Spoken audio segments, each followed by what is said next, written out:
Say yes to new beginnings. Yes.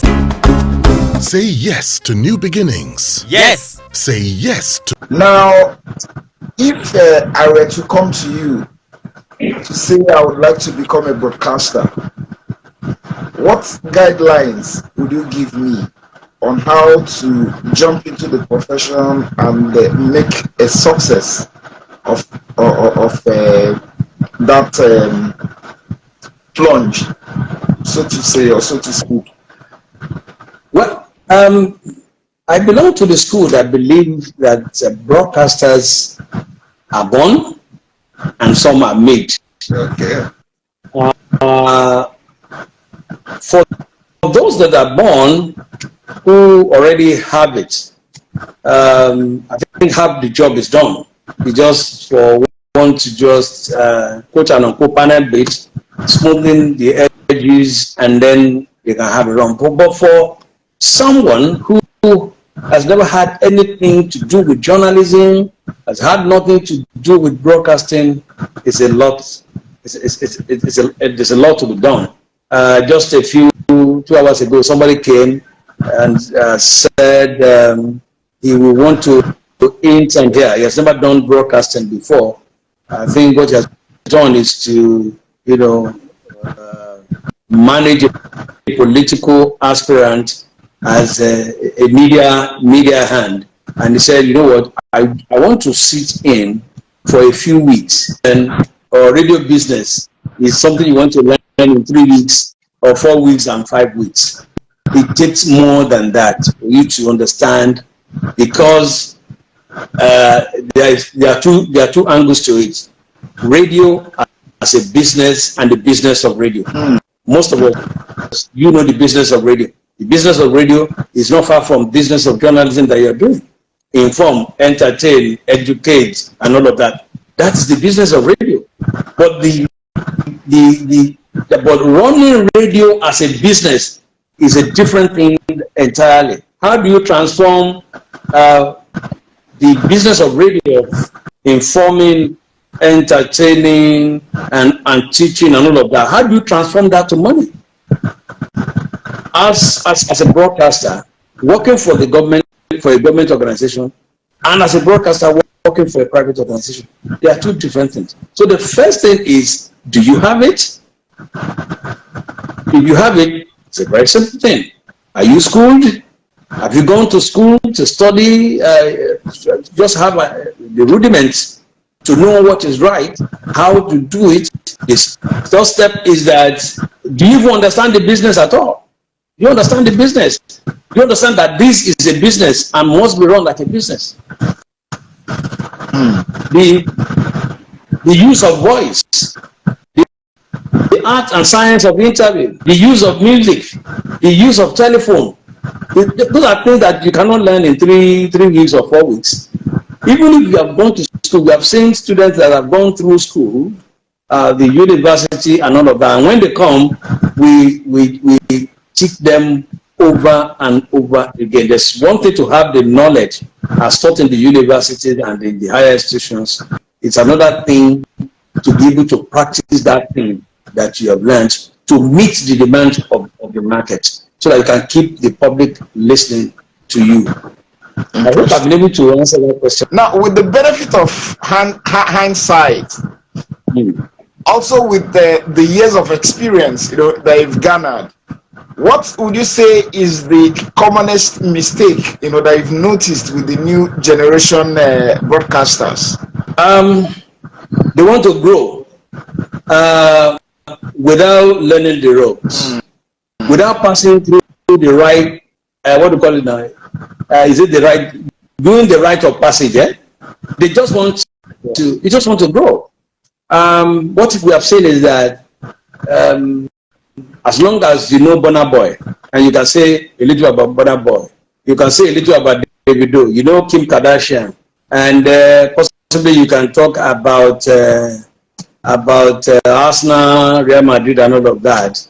That's it. You have become a broadcaster, so you go on there and you talk. And when they mention Obafemi Awolowo, you say, what a wonderful footballer. I didn't get to meet this thing.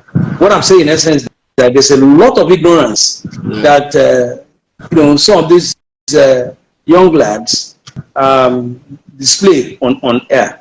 As a big is a challenge for the regulators. One thing that is we cannot say, okay, there's been an error or a mistake, is that you have so many radio stations now, so many radio stations, including community radio, and when you listen to some of the things that these people are dishing out, you wonder what has happened to us. Yes, the regulation is good.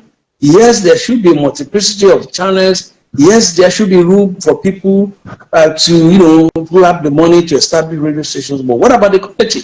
The quality of the content that we dish out. Some of these young lads that we put on radio, they don't even know what it takes to be a presenter. One of the things that I teach is how to become a good radio host. It's one of the I have this what I call the broadcast boot that I teach people in modules. And one of the things that I teach them is to say, how do you become a good show host? The rudiments, some of these young guys don't have it. They don't know. They just put them there.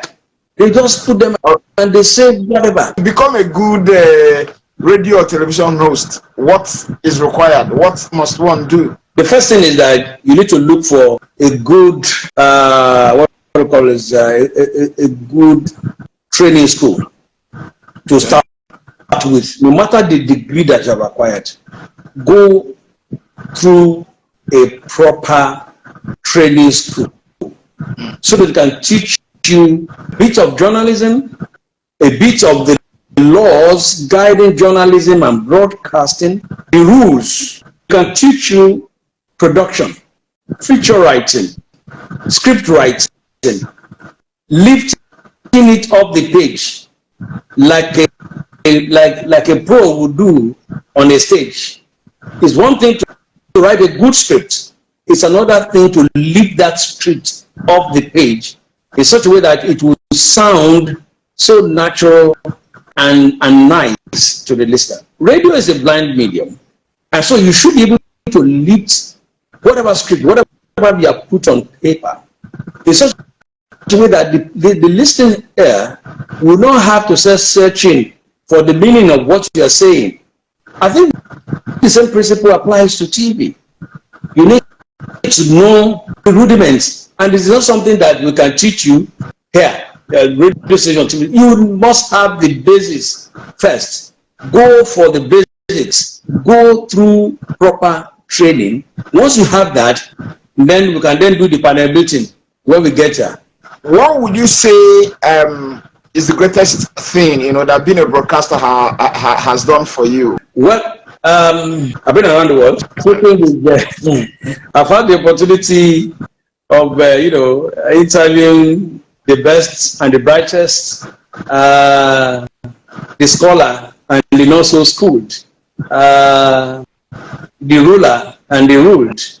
And if there's anything that has brought me so much joy, is the fact that I've been able to put smiles on the faces of people over the years, and I've saved so many people from the brink of suicide and depression. I recall that there was a particular show that I was on a Sunday evening on 5G, and I think I spoke about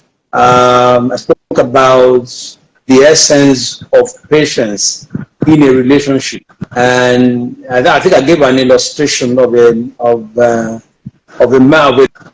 woman who went in search of to a sage to look for that thing that would make her mother-in-law to like her more.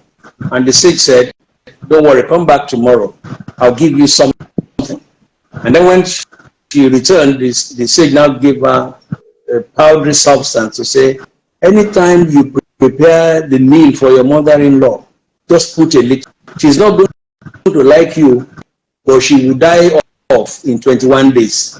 At least you can then have your life with your husband. So I think the best thing that can give you peace of mind, that will make your mother-in-law not to trouble you more, is to get rid of her. So she went away, but the man said, make sure that whatever you are preparing, something that your mother-in-law will like, make sure they are delicious meals. So the first day when she woke up, she prepared pepper soup and added a little of the substance. The woman ate it and said, wow, so you knew how to do this. This is lovely. Second day was pounded yam with egusi and okoroko, and she added a little, and the woman ate and said, hey, you are becoming something else. And so all the arguments, all the hatred over time now turned to something the old woman liked. And so she now went back to the old man, the sage, after 21 days and said, hello, you said this woman would die within 21 days. This woman has not died though. Okay, the man has said, what has she been doing? She has fallen so much in love with me. She's always looking out for me. In fact, she does my laundry now. And the man said, you know what? Continue what you are doing. What I gave you was just one useless powder. That powder was not going to do anything. Continue what you are doing. Add a little patience to it. And immediately I finished that program. One woman called and said she was at the brink of going into depression because of the pressure of the mother-in-law, and that she was going to go, take a lesson from that and do that. And she called back sometimes after that to say, you know what, I've been able to turn around my mother-in-law. We are the best of friends. And so when you have feedbacks like that, it gladdens my heart to say, yeah, at least we are making an impact. And there are so many testimonies and testimonies and testimonies and testimonies over the course of close to 4 decades that I've been on this journey. What was the most memorable thing that happened the first time you went on air? The first time I went on air? Yes, ever. What was the most memorable thing, the most unique, remarkable thing that happened? Maybe I would say in the course of doing this job, I recall that the way back in OGBC, I was in the studio on the afternoon drive show. I guess I must have been, talking and not controlling my speech band. By speech band, we mean you're just talking and talking and talking for 5 minutes. You're not playing music. Everything is so dry, and possibly you're not even making sense. And that was against the rule. And so my boss there, Olusegun said, so I just came into the studio and he removed the microphone. And he said, play music for the next 1 hour. And so he came back after about 45 minutes and, put the microphone back and said, you are backing out orders. Do you think you are in the military cantonment? Watch your speech band. I think that sunk in my brain. We were on Minijojo on Ray Power way back when the Colonel Oyinlola, now Brigadier General, retired, was the administrator of Lagos. And we were on Minijojo. Minijojo used to be the main thing that the key thing then in the morning. So, and then we opened the phone line 2644814, 2644815, 2644816, and then we picked the call and said hello. I said hello. You want to be part of this program? And I said yes. My name is Colonel Olagunsoye Oyinlola. I was like, wow, you mean the military administrator of Lagos was listening? And that was our first close contact with Olagunsoye Oyinlola, who invited us over. And then we met him, and we have become friends since then. He's our father. And that was our first contact with him. And there's many other points about that. I can't really remember one experience that stood out now.